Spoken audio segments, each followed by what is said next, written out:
Welcome back, everybody, to the Rice and Slice Golf Show podcast. My name is Theo, gentlemen. By my side is Chenji. Welcome back. Episode 56. We are coming in hot. Episode 57. I'm sorry, 56 was last week. That's what I just seen that on the screen next door. But yeah, welcome back, guys. Thank you very much for listening. Thank you very much for being a part of our little journey. If you're not subscribed, please subscribe. If you're not following us on social media, please do that at Rice and Slice Golf Podcast. Oh, wait, what's our handle? Rice and Slice Golf Podcast. Are you sure? I completely blanked out. Dude, this has to be the worst intro. Thank you. After such a good intro in episode 56. Is it? I've completely blanked out. Rice and Slice. Wait. Rice and Slice. Wait, sorry, guys, if you're listening. Yeah, this is hilarious. The link will be in the description below. I'm sorry, guys. I've let the team down. This is episode 57. In fact, my phone recently sent me like a new memory, basically saying that it's been like a year and a half since you had this photo, and it was like a photo of us in a studio at literally at your house recording our first studio. That's not a studio, mate. That was my crappy living room with some weird red couches. That's not exactly. It was literally showing me a video of our first ever podcast, which is exactly here's a question. A year and 6 months ago. Do you dare to go on YouTube and watch back and listen back to that episode? And I refuse. I think it's going to be a bit cringy. What do you think? Or well, it's a good thing because obviously I feel like we've grown and we've come a lot better at talking, at just 100%. having a conversation. Content, yeah, doing stuff, being better golfers. To be fair though, fair play to both of us, because those first 10, 15 podcasts, we had some we were talking about really good things. Some things that is and the quizzes that we had and the topics that we were talking about at the time, I feel like it was actually pretty well done. But I don't dare go back. Absolutely. No. Okay, look, I think the first couple of episodes I don't feel comfortable, but then after episode I think after the episode with Leo, right, joining us as a guest speaker, which is episode what was it? Which one was it? 3, I want to say 6. Yeah, something. It was quite early on. Quite early on, yeah. I think that's when I feel way comfortable, literally watching back. But I agree. Think the first 4 or 5 episodes, I was just feeling. I agree. What I do like cringe. Though, I do. We should do a challenge for one special episode. We just look at our past, our first episode, and just comment, "Oh my god, I can't believe we did this." We could do that. That's a good idea, actually. Yeah, we could do that. That could be like a Christmas special, because we will have a few weeks off anyway. Yeah. So we could do, I think that's a good idea, actually. We could pre-record it's just good anniversary as well. I like it. Man, that's a great idea. I'll tell you what, I'm very proud of, you, bro. Well, no. It's both of us, dude. Because it's you coming on and me and talking and doing all this. It's not just me. Yes, I edit and post everything, but still, it's both of us, dude. I'm surprised we've been doing it for as long as we have been doing, and we haven't even touched the surface of what we can do, where we can go. It's every single week. I mean, to be fair, we never actually worry about the content. I know, mate. No. You don't worry about the content. Okay. I worry. I have lists and bullet points every single episode. And I promise you, it might look seamless, but it's not. Everything is planned. I know. See, again, as I say, I'm very proud of you, Theo. Thank you. Because to be fair, literally, I was having dinner with a friend, and she was like, "Oh, I got invited to do this podcast episode about this one particular subject area," and she's like, preparing this, preparing that. What should I do? I don't know what to say. And she's like, "What do you do at your podcast?" I just turn up, mate. I'm just like, I turn up 2 hours late and I talk shit. Basically, yeah, that's exactly what happens. But yeah, most and every get week, a bit of whiskey. Yeah. Get a bit of whiskey in me. Right? I'm the one that's today is not whiskey. Today is a bit of. Is that mezcal? No, that's Japanese sake. So lovely. Well, enjoy. I'm thinking of in the wise words of in Game of Thrones. When I drink, I know things. When I drink, we just know random golf facts. Okay, I'm happy for you. Enjoy. Cheers. Chin chin. Cheers. Oh my God. We need to do a podcast face to face in the next few weeks. I need to organize a Sunday or something, or a day where I come down and we do a podcast and we go and play some winter golf. But then again, winter golf right now is a bit. I will say that, we should, we talked about this privately, but we need to actually go action it because, like I've met with the chief executive of Moore Park, which is where I'm a member of. Yes. Right. And, he's actually agreed to go on an episode for us. Mate, you need to sort that out. I've told you. Just tell me when and I'm there. There's no problem. Yeah, we'll do, which I think should be super cool because I think, actually our episode with Dane Duffin and Mark Bentley was actually, some of our most viewed episodes. I agree. Right? They're feeling very good. Yeah, and similarly, I think this is going to be giving us a really good insight into golf operations because actually what Moore Park is going through is quite exciting. It's always been quite a well-known golf course, right, with a really, nice and posh clubhouse and a grade 1 listed building. But it's always been more of a wedding destination than an actual golf club. I can see why, dude. It's a beautiful place. And in the last 2 years, essentially, they've increased the fees for the members, but it used to be basically it's a relatively cost-effective place for golf because again, they made a lot of money from weddings. But they didn't obviously make sacrifices. The golfers made sacrifices because obviously everything was so focused on the wedding market. But over the recent years, they've decided to pivot more into being that golfers club. Yeah. So, normal public weddings, only weddings allowed if you're if you know somebody in your family who's a member of the club. Oh, no way. I did not know. Oh, that's interesting. They've increased the membership costs, right? And with this year, the new chief executive Chris Fitt joining, who I met actually last year during the BMW PGA Open in Wentworth. Yeah. There's a lot more investment into a new irrigation system and into the key ingredient. Here's a really good question. What's the key ingredient of running a successful golf club anywhere in the world? That is a great question. The key ingredient, I don't know. I could be way off. I'm going to say the greenkeepers. You need good greenkeepers. But I could be way off. That's a plural. One thing. I don't know. It's very basic, man. Well, don't overthink it. What is it?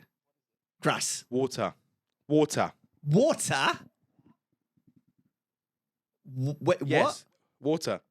What do you mean? You need water to keep the grass in a good condition. Yeah, but and the greens in a good condition. Yeah, I agree. Irrigation. What's the biggest problem in the summertime, which is the most popular time to play golf in the UK? The grass get burnt. Yes, right? but the grass dies. I didn't realize. This is a good question. I didn't realize that in the UK we struggle to get water.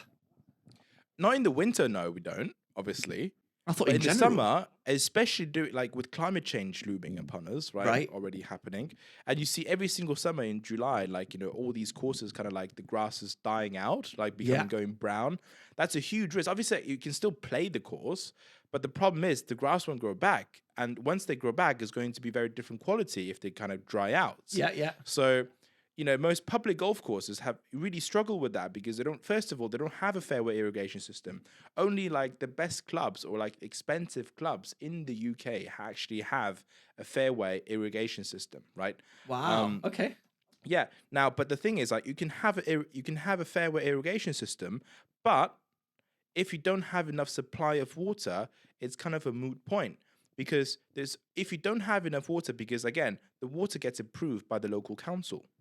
Right? If you are dependent on the water tap, essentially the water pipes, you are dependent on how much water the council gives you. Yeah, but if you're paying your bills, then who cares? No. No. It's different. No commercial way. Stuff. It is different. Now, and this is what hopefully we're going to find out properly, with Chris Fitt, in terms of the actual. This is actually quite interesting. I think it'd be a really good conversation, and we should definitely, organize it. Because let me know because this is the thing. What Moore Park is doing right now. They're building their own reservoir. So if you have your own reservoir, you have your own independent water supply, regardless of what the council will tell you or not. Will they put this reservoir as part of the golf course? No. It's not in part of the golf course. It's actually going to be just somewhere I think a piece of land that they own. That's going to be a dedicated reservoir. I remember, where was it again? Were we playing at Woburn or where were we playing again? They had a, I forgot where. No, actually, no, never mind. It wasn't. It was I was playing at Brockett Hall the other week. Yeah. And I actually saw the reservoir. I saw that their reservoir, which is literally just this whole a huge ditch of just pure water. And it's like, it's not a lake. It's not like whatever whatsoever. It's literally just a reservoir where they keep the water so they can use that, which feeds through a pipe through the irrigation system that they can then obviously feed the fairways. That's interesting. So that's going to make sure the grass stays healthier in the summer months. Yeah, of course. More play, better recovery, and maintain pristine fairway conditions pretty much all year round. I like it, dude. Organize Pretty it. Cool. Get it on the books. Let's do this podcast with this guy, because I think it's going to be a very, very well. I don't know. It'd be a lot to kind of uncover. So it'd be very interesting. So I think, and speaking of I guess famous people in golf, right? I was just last week. I was I was thinking, right? It's winter time. I'm actually really comfortable with my ball striking these days. I'm really comfortable with my I know my faults in my swing, and I know the good parts of my swing. Yeah. And so I really want to use this winter as a good sort of incubation period, training period to get back to your level. Right? We used to be playing on the same level, but you've just gotten so much better this season than I had. Right. Than I have. It's the only reason is because I'm playing more golf than you. That's the only reason. But you're just a better, more talented, and better, stronger player. Obviously it's just talent. It's more talent. It's talent. Yeah, you're right. Sorry. Yes, easily, you're right. It's pure talent. I won't even bring race to the question. The rice is usually a bit less physically gifted than the slice. Anyway. So I get in touch with the club pro at Moore Park, right? Asking and I think they're also I think they've got some winter academy sort of offers going on. So I inquire, right? Love to participate in the winter academy. Yeah. What's the deal? How much does it cost? What's the whole what's the whole package? Right? I'd love to. Here's my. I know I'm quite comfortable with my ball striking, but I know my follow through, my P8 to P10 position is actually quite horrible. Right. I'm not unlocking my full power. I know I've got some wrist injury that's going to affect things, but obviously I'm really happy with my wedge game, but I'm horrible with my putting. So, and I knew that what Mark Bentley said was that actually the only aim point professional in Greater London is actually a professional at Moore Park. Right. I knew that he was doing aim points. So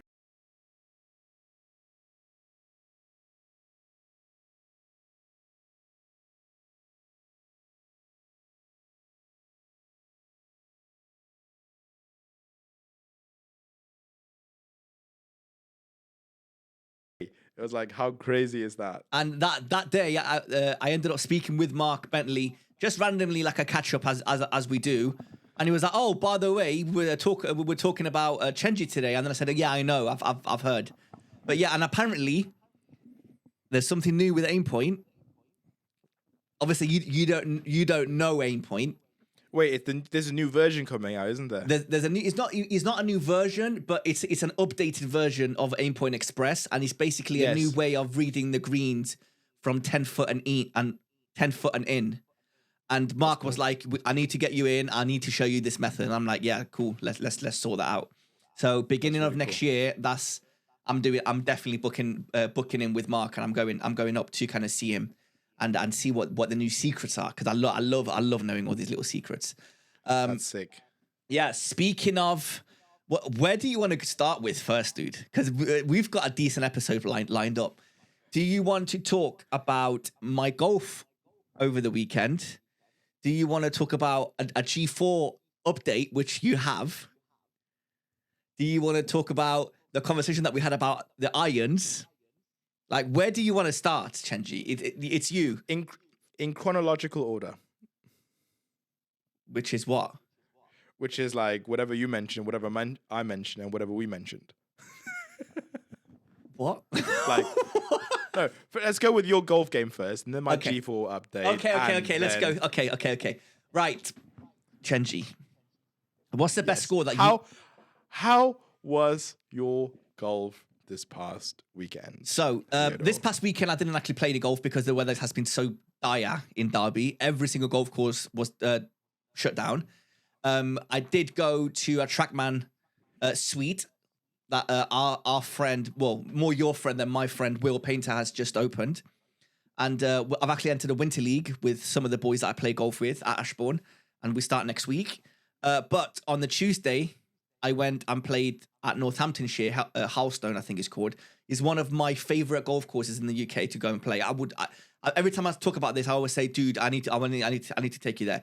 It's an amazing golf course. It's such a nice, well put together golf course. On the front nine, do you want to have a guess what my score was? 28, just like Eric Van Rooyen in his back nine. Actually, WWT Championship. I don't actually know what the scorecard is. Basically, I shot 2 over on the front nine. No. I bogeyed the first. No. Like 38. I don't know what the score is, and I don't have the card with me. I should have had it with me. Front nine, I go 2 over. I doubled the first. I bogeyed the second. I parred everything in between. And then I birdied the last. Birdie. Obviously, the ninth. So I'm like, oh my God, this is great. And Stel, credit to Stel, he did one thing correct that we spoke about a few episodes ago about rules that are not rules that should be rules.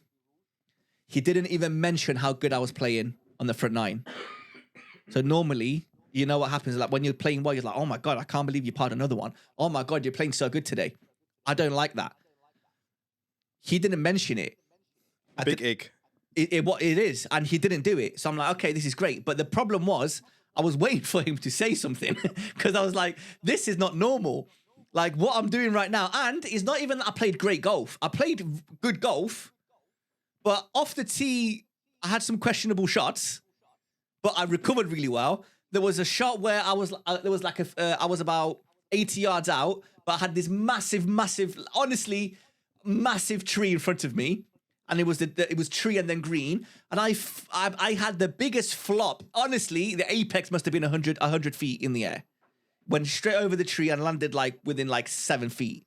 Amazing. And I don't know what. The putter was hot. My chipping was great. My irons were incredible. Off the tee was a bit iffy, but I recovered really well. 2 over on the front nine. Do you want to have a guess what my final score was? 95. 91. Whew. The best hole that I had on the back nine was a double bogey. The best hole. Yeah. It was doubles, it was triples, I don't think I had a bogey. Somebody jinxed it in the halfway house. I don't know what, man, but I was gutted. Absolutely, I was livid. By the 15th, I was like, I can't wait to go home. So I kind of lost interest. So the game is there. So this is what you were saying. You want to get lessons over the winter so you can catch up with me. But dude, by the time you catch up with me, I'm going to be a little bit better than what I am now. So how much catching up are you going to do? I better go get me some lessons. You better go get some lessons, mate. But the game is there. The game is right there. I don't want to jinx it or anything, right? But I am really good in my short game right now. No, you are. I am really good. You've always been pretty good at your short game. I know I know this is the thing. I know where my weaknesses are. Yeah. Right? I'm actually quite a strong golfer. Yeah. But my release is horrible. I just don't know how to release because, again, I know I've got a slight injury to my wrist, which I've done many years, well, not many years ago, 2 years ago when I was hitting 500 balls a day on the driving range. Yeah. It was such a silly thing to do. You know what might help with your wrist, right? Yeah. Thicker grips. Possibly. And this is the thing, right? I need a professional to actually tell me that, right? Yeah. And then if I need to get fitted for better grips whatsoever, we'll do that. Yeah. Right? And it's going to help me with my release, unlocking full power. So I'm going to hit longer drives, better iron striking. And then, but again, once we're 50 feet in, the percentage for one chip, one putts for me is much higher than what I'm supposed to have in my handicap, right? Yeah. I get it. So I just really want this winter to be good. And I tell you one thing, right? I feel like maybe, I don't know, this is a personal thing, right? I feel like I've been getting better at golf. Yeah. And one of the biggest sort of realizations that I've had becoming better at golf is I enjoy winter golf more. More than before. I mean, still, it's kind of crap, but it's not fun when it's raining. But like I said last week. No. But, because it used to be when it's really muddy and you're always chunking the ball, it's just horrible. But now, even when it's muddy, I don't chunk the ball anymore. Yeah, I get it. Because like the ball doesn't go as far. Yeah. And it's a bit horrible walking around in like mud and water whatsoever, right?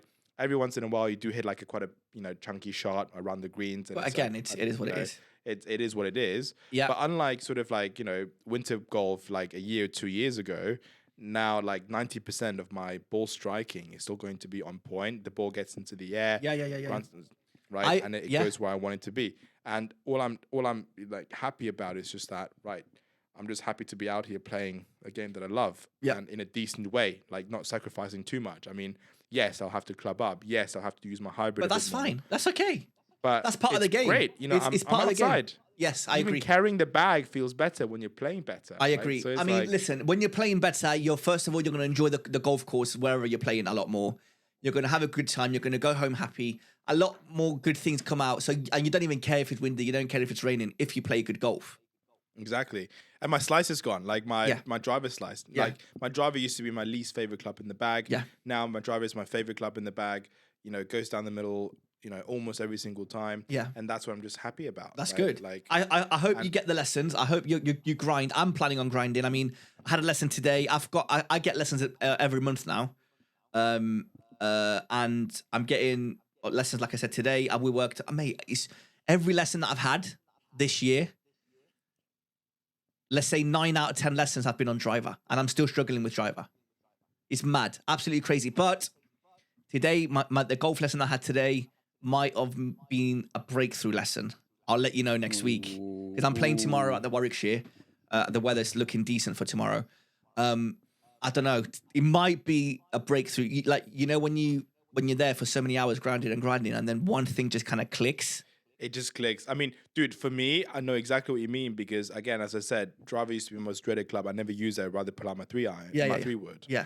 But this literally all of a sudden, I just feel the feeling of hitting a good driver. Okay, I agree with you because I get now that. I can replicate that. All I think about before my driver swing isn't like swing thoughts. It's just like, how can I replicate the feeling that I've experienced? I like it. I hope. Does that make sense? Yes, Does of that course. make sense? No, it makes complete sense. I hope this carries on for you because I get spells like that for like 2 weeks where I can't hit a driver wrong.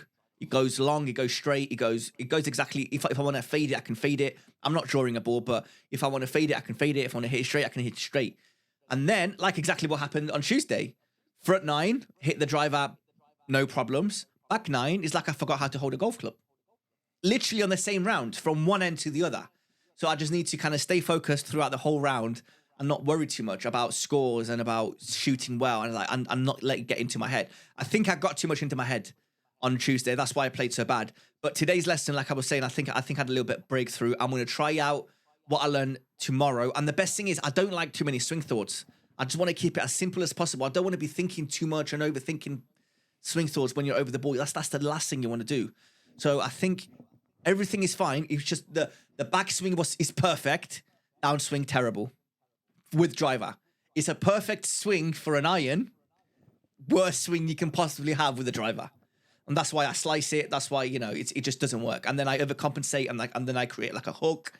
And then it's all over the place. So swing thoughts for tomorrow is just very, very minimal. I can't wait to try it. I hope it works. But yeah, it's looking good. And then what else happened this week? Oh my God, we got chatting, me and Chenji, through messages. Randomly, Chenji says, "I think you need to get better irons." And I was like, "Why did you have to say that, Chenji?"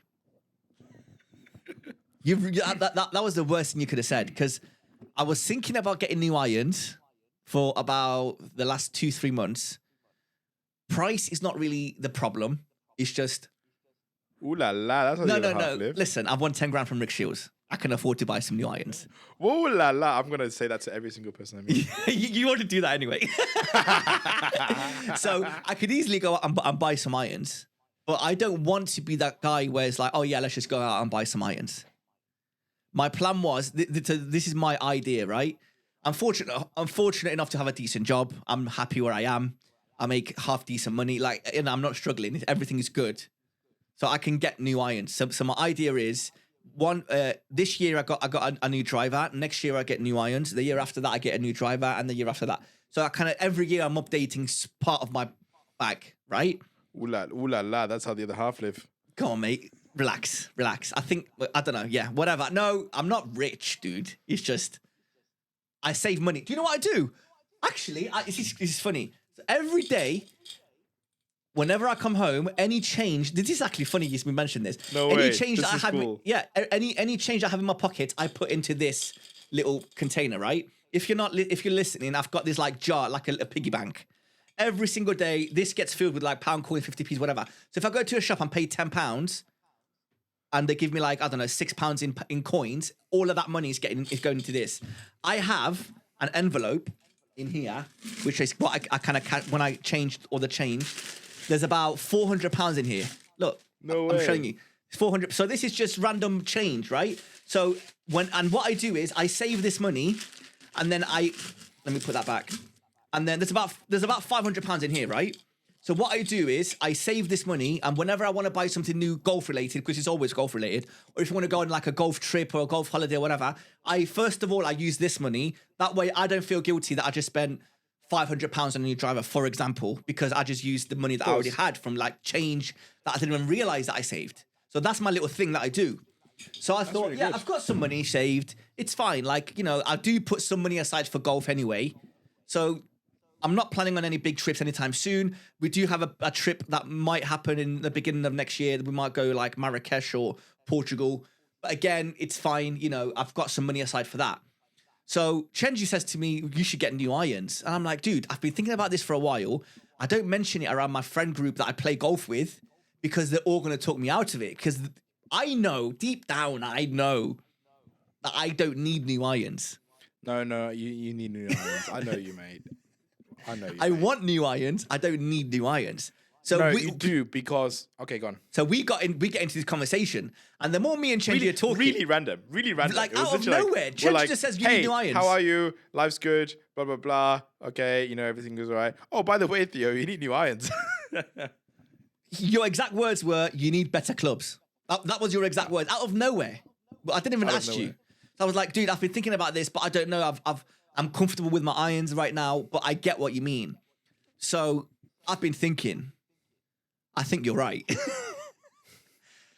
No way. You bought new irons. No, I haven't. Did you buy them already? Okay. I haven't bought new irons. I've been doing my research, and on Monday coming up, I have an appointment at the one and only Titleist Performance Centre in Woburn. No, I can't believe you did that. I talked you out of that so much. So much. Whoever, But Theo, okay, I expected nothing less because Yes, when you go in something, you go all in. I do. Like you're right. You do not want the second best or No. the third best I know, alternative. you're right. You want the best thing. Like, Okay, so for whoever doesn't know, the Titleist Performance Centre is the mecca of golf in the UK. I would say it's a facility in the UK. That's, I would say, is probably the best in the UK. It's a Titleist fitting facility that's based at Woburn. It costs a bit of money to get in there, but I did my research. £500. It costs £500 just for the fitting. It's a 3-hour session. Like, you're not getting a lesson, you're not getting anything else, you're just getting like a fitting. It's a pure fitting. They go through your bag of what you currently have. They watch you play. They measure everything up, and by the end of it, you get the best possible irons that are suited for you, specifically made for you by the best of the best at Titleist. Now, why Titleist?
The reason why I did it, I wasn't so interested in the mid high handicappers. I was more interested in the mid to low handicappers. And to be fair, I got more mid to low handicappers that got in touch. So I got talking to everybody that mentioned that was like a single figures and below. I got talking to them, and I was like, I was messaging them. I said, what clubs do you use? What handicap are you currently? What clubs did you use, and what handicap were you? So I can get like a rough idea of what they had to what they have, if that made a difference. Most people, everybody that either have Mizunos that are single figure handicappers, either got fitted for Mizunos, TaylorMade, or Titleist. Most people got for Titleist, right? Either T150, T200, T100s if you're really good. We did have some P770, P790 players in there. And we had a guy, Scratch Golfers, got in touch. We got 3, 4, 5 handicappers. And we got Leo, obviously a 30 handicap using Sladzingers. Which is obviously not true. But I think he's got P790. See, I think Leo does. I think that they're definitely tailor-made. So I'm thinking the clubs I have now have served me great. I got them when I was, I want to say 22 handicap is when I got fitted for these irons. They served me amazing. The G425 pings, incredible irons. You got them fitted where again? At Kibworth Golf Club. Kibworth, right. That's right. Again, I had lessons at Kibworth with Dom. And I've had a fitting with my first driver, G420. Is it G420? G410. No. G410. No, it's the one after. G420 or G425. No, 425. That's the one that you currently have. No, now I have the G435. G430 is what I have now. G425 was the one before. G420. No, you didn't have the G42 425. You only had the G410. It wasn't the G410, dude. The G410 is what you had. No, I had the G400. Okay, sorry. So I think you're right. I think it is the G410. You had the G425 3-wood. That's right. Which at one point you were using really I was, well, because I couldn't hit my driver. And you had a G410 driver. Yes. And then I had the G400 driver. Yes. You're right. So those clubs have served me great. Now I'm currently on the bottom end of a 13 handicap. I feel like if I need to improve even more, and I want to get to the target that I want to get, which is single figures. I'm not trying to get to scratch 2, 3, 4, 5. I want to get to 9. If I'm at 9, that's the next step to kind of focus on something else, not different sport. Like, take it to the next stage. So I feel like this fitting and these irons are going to take me to where I want to get. I haven't told anybody apart from you that I'm doing this, because if I do, everybody's going to talk me out of it. So I just want to do it. So I'm going to turn up one day with brand new irons, and everyone's going to be like, when did you even plan on doing this? Nobody knows that I'm going for new irons. They don't know where I'm going. They definitely don't know how much I'm paying. Obviously, if they're listening now, you know. Sorry, guys. But don't talk me out of it. It's something I want to do. It's a great experience, first of all. It's great content for us. And I'm going to get new irons. Silly purchases of the week. Not yet. The silly purchases of the week. First of all, I haven't bought them yet. So next week, if I start if the intro is silly purchases of the week, you know why. We'll do the silly purchases of the week intro if I've bought them or not. The silly purchase is not the new irons. The silly purchase might be the £500 fitting. That is ridiculous. No, that's what I meant. That's why I pressed the button. Sorry. Yes. Like I'll do it. There you go. Yes. Okay. Yes. Okay. That so is... Theo, speaking of silly purchases of the week. Oh my God! What did you buy? Okay, I will say I will skip it for next episode because I hoped it was going to be delivered by today, but it didn't get delivered yet. So I'll leave you the surprise for next time. I basically bought something last week. It's actually an auction. What did you get, Chenji? I won the auction. What did you get? But what did you get? It took the seller a couple of days to actually ship it, but it's been shipped. Like I got the notification yesterday that it's been shipped, so I'll probably get it this week. Okay, we'll find out next week. Okay, don't tell us. Tell us next week. Something to look forward to. Just tell me the price. You sure? What's the price? Couple hundred. What did you get, Chenji? Oh, I don't want to know. Do you want to show me next week, or do you want to tell me now? Do you want to know? I It's up do to want to you. know, but I think I want to wait next week. I want to wait. I want you to show me what you got. No? Should I give you a tip? Go on then. Get a hint. Give me a hint. And you can mull over it. Go on then. If you give me a hint though, you're gonna end up telling me. I'm not going to tell you. Okay, go on. It's got something to do with Ryder Cup. You didn't get a signed. You didn't get a signed Nope. flag. Nothing. But Nothing wait, signed. wait, Nothing wait, signed. wait. Nothing Speaking signed. of silly pushes of the week, I don't suppose you got a signed flag by the European team, including the captain, for a very, very, very good price, and now you think it might be fake. You didn't do that, did you? Did you get one? Did you get it? Oh my god! Oh my god! Oh my god! Got it Oh my god! here. You got it! You got it!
Messy, but then I'm thinking, if it was a fake Dude, flag, that flag checks out. Let me show me the flag.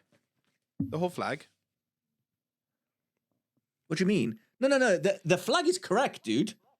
The flag is a real. No, it's no. a real deal. Oh no, the flag is. I just don't know about the signatures. But what makes me sleep at night is the fact that the signature. If this was fake, they would have done a way better job at Rory's signature, right? Yeah. So, Correct. So it doesn't make sense for it to be fake when you've done such a bad job on Rory's signature. Does that make sense? But dude, I think it's real. I think it's real. But I'm going to get this frame and I'm going to do a little plaque and with all the names and everybody. And I just haven't had time to do Dude, it. But how sick is this? This could be the best investment of all time. know. Like, this could I agree. actually be the best investment of all time. Yeah. It was such an exciting Ryder Cup that we got yes. to experience Oh my God, yes. personally. And now you've got a flag with every single have- photograph of the European team. how mad is that? Dude, Dude. the price was a bit too good to be true. So this is what I'm going to make it look like. I mean, it was not cheap, but it was still like too good to be true. Like, you would think these things go for like thousands, but it was in the hundreds. yeah. Oh my God, I'm going to make a mess. Okay. So when we went to the 150th, obviously we got some signatures, and this is what I didn't pay for this. Obviously, this is what we got, and I've made a little plaque with all the names on. There's like, I don't know, 18 names on here, and so this is what I'm going to make it look like with the Ryder Cup flag. That's the idea, right? And then Sick. and then when we make it big on this podcast world, and we have like a proper studio, the Ryder Cup stuff, all of the golf things that we have, the Tiger Woods painting is all going in that studio. This is why. This is an investment for the future, Tiger. This is an investment for the future, Chenji. So, are you going to tell us what you got, or are you just going to leave it at that? I got the a uniform No, you didn't. worn by the caddy What? of Tyrrell Hatton. No. Wait. The Laura Piano stuff? The Laura Piana. No way. It has his initials on there. What? This is incredible. Wait, what is it? Is it like a pullover? Is it a t-shirt? What is it? It's a pullover, like a cashmere sweater. No way. And obviously it was unworn because it was so hot, right? I mean, they were not going to wear like a cashmere sweater. How did you find that? Every single day since we got back from Rome, and obviously since I went to the shop, Laura Piana, Yeah. and didn't find anything that was available for sale, I've just been on eBay looking at like, you know, Ryder Cup, Laura Piana stuff. Oh my God. Oh my God. What size is it? And it may be too big for me. That's great news for me. In which case, exactly. Fantastic news for me. Wait, what color is it?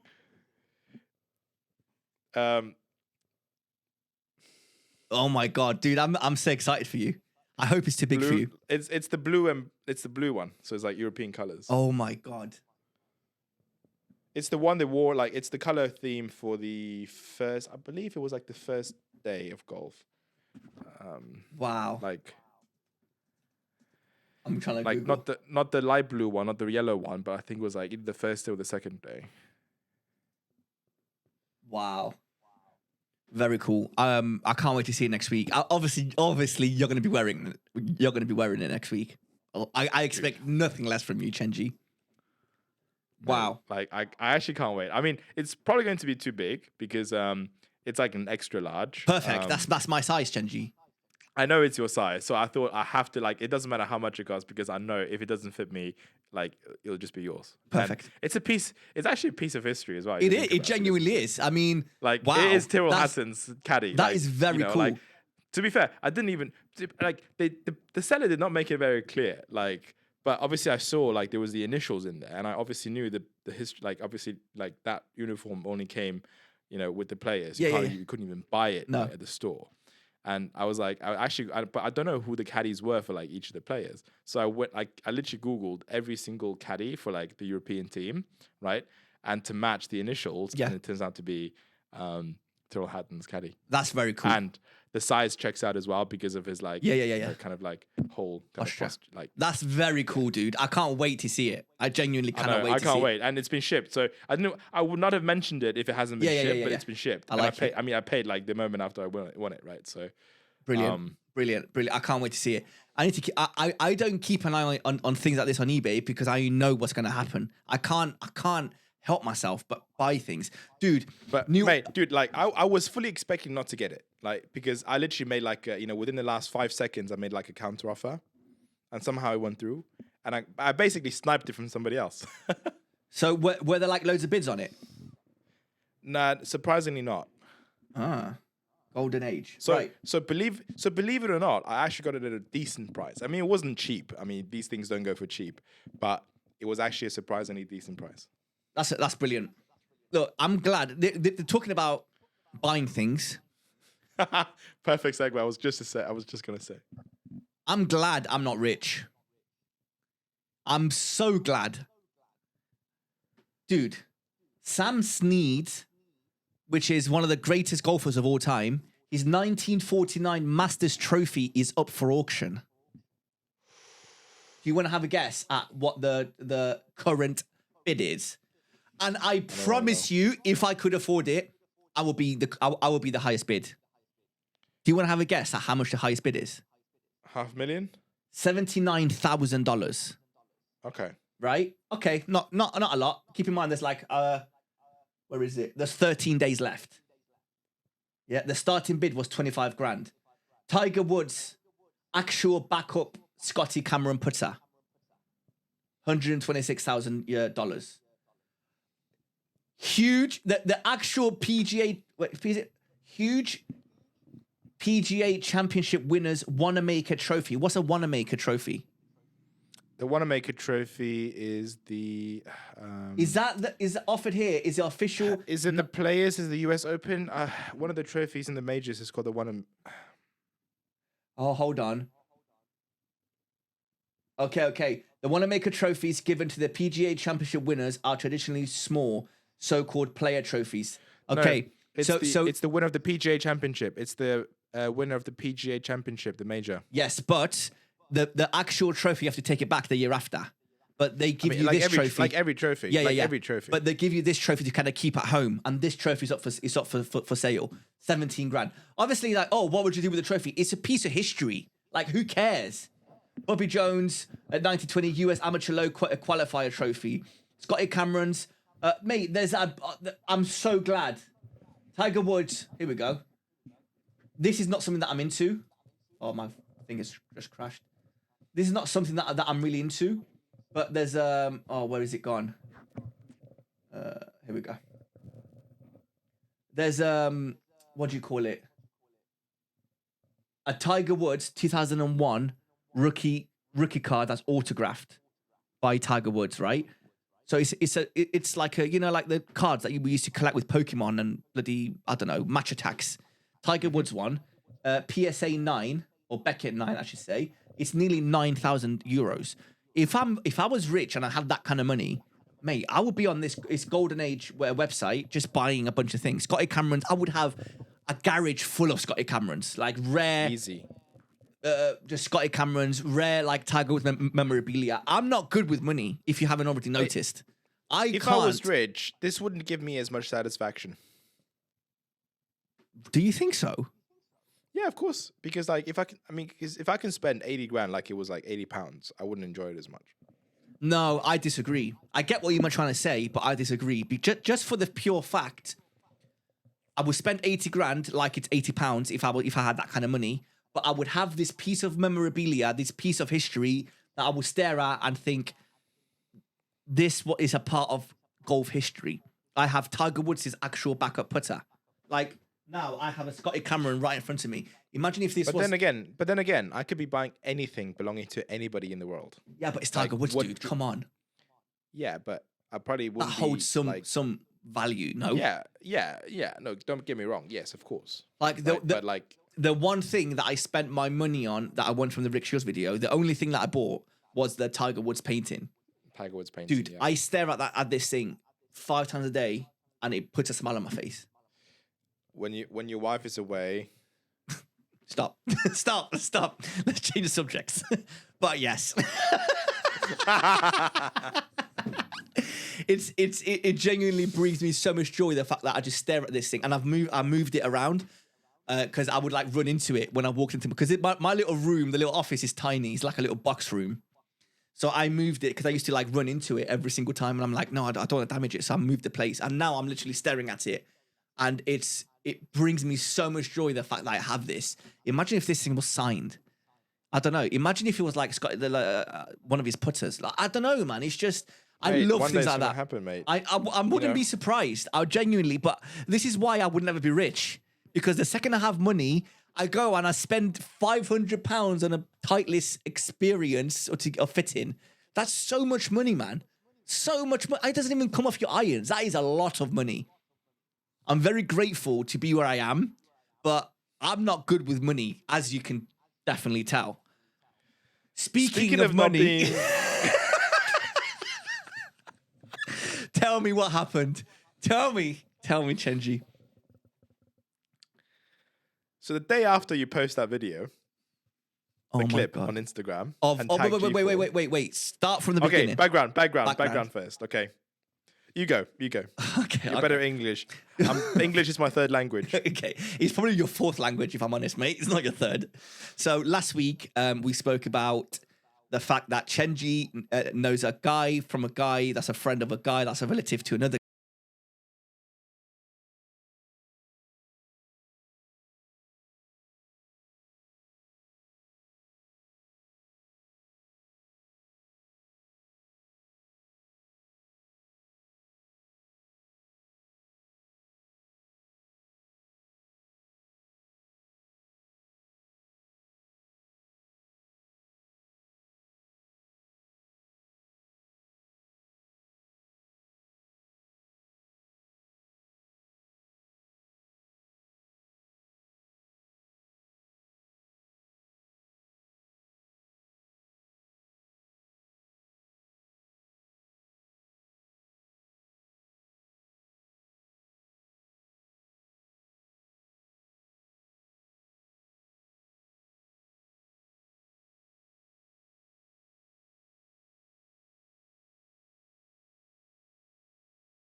pay again to actually like make the proper payment. I paid it straight away, and it's on its way. What? Wait. So the order has gone through Yes. at the actual price that we saw? Yes. No way. Yes. Oh my God. Literally, There's no but like, way. I don't know if it's like coincidence or but it's literally like a day after you post that video and tag G4, yeah? Thank you for letting but, our like, order go through. It was all us. No, it was the clip that did everything. Like, Thank you. Seriously, like, Wow. it was the day after, like the morning after you post that video, the morning on the day after you post that video tagging G4, my friend texts me and says like, G4 just sent me an email. You know, it looks like it's your order, right? Oh my God. And just check it if it's correct. And they've also sent you like a link to finalize the payment because the payment didn't go through for the last time because obviously like, there were some issues with the pending order, Dude. right? So I check out the invoice, Yeah. and I check out all the items that it's all correct. I go onto the link and I pay the £400, £450, £500 was actually, and this went through. Oh my God. When you said they sent me a new link, I thought they sent you a new link with the actual, with 100% of the price on, not the discounted price. Has that been shipped? I don't know. I haven't checked. But, Dude, that was like this is that was big. like that was last Thursday, right? So like, you should be getting it like any day now. Yeah. Exactly. Oh my God, I can't wait. Mate. I can't wait. Oh wow. Thank you. Oh, I fully expected it to be fully gone. I fully expected not to have gone. Like, when my friend told me that, like, yeah, wow, kind of fair like play. might not happen. Yeah, and yeah. then literally the day after we post that video. Dude, yes, G4. If this actually goes through and we actually receive the items, mate, we're shout gonna out do G4. some proper free promo. Like, this is great. Oh yes, I can't wait. Thank you, G4. If this is true and it actually goes through, let's wait. We've prayed for the birdie gods. Oh my God, that's brilliant. I hope the birdie gods have answered our prayers. That'd be wicked. That'd be amazing. I'm genuinely looking forward to that. That'd be great. Right. Dude, I can't wait for next season. I can't wait. Mate, once we get all that gear, but also bearing in mind, I mean, you bought you bought actual stuff. I bought silly things. Like, well, I bought shoes. I bought what did I buy? I bought a pillow. I bought a pillow. It's all right, dude. It's okay. It was 75% off. I bought a G4 branded pillow. Like, who buys that? Maybe that's why they still had loads in stock and they're just giving it to us. I'd like if nothing comes up, just a pillow. Just one Ryder Cup hat and one pillow. That's all that turns up. Dude, that's amazing. But I did check, your football shirt went through. I'm not going to lie to you. Genuinely, that's the only thing that I want. Obviously, I want the shoes because the shoes look incredible. But that football shirt, I genuinely love that football shirt. I just didn't think it was worth £190. So yeah, great. Dude, on that note, that's another great podcast done. Thank you guys for listening. We really appreciate you. Next week, another full, what is it? Like full content podcast? Full episode of content. Yeah. For next week, we're going to talk about my experience at Titleist. We're going to talk about, hopefully you have the G4 stuff. You can show me on... Not just the G4 stuff, the other silly purchases of the week. Oh, loads of things. We're going to talk about loads of things. Right. Guys, thank you very much for listening. Please like and subscribe. Follow us on our socials, linked up, they're all linked below, at Russ and Slice Podcast. And we will see you again this time next week. Take care. Bye.